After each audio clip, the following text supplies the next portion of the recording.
PPA 168 में एक लोटे को शिकस्त देनी है क्योंकि यह इलेक्शन लोटे की वजह से हो रहा है। पार्टी पर जरा सा मुश्किल वक्त आया और यह भाग गया। हमाद अजहर का लाहौर में खिताब, कहा कोई प्रॉपर्टी डीलर या कब्जा माफिया जुनून को शिकस्त नहीं दे सकता। फरूख हबीब बोले, रियासती जबर और धांधली से इलेक्शन छीनने की कोशिश करने वाले नाकाम होंगे। इन्हें छुपने की जगह नहीं मिलेगी। नाम नेहाद तजर्बाकार सिर्फ अपने केसेस मुआफ करवाने आए थे। इन्होंने अवाम के मुंह से नवाला तक छीन लिया है। आज हर तबका इस इंपोर्टेड हुकूमत से तंग है।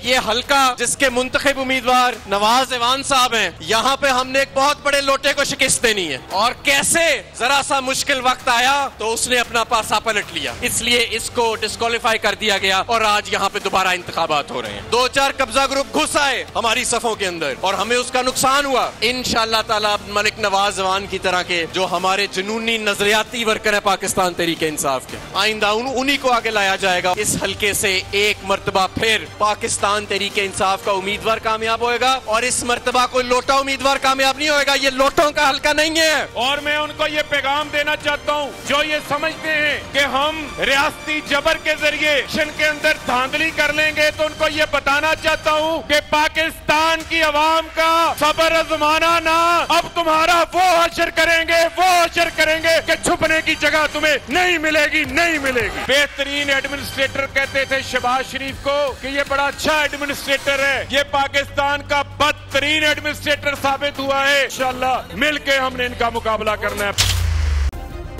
सब्सक्राइब करें और बेल दबाएं ताकि कोई खबर रह न जाए।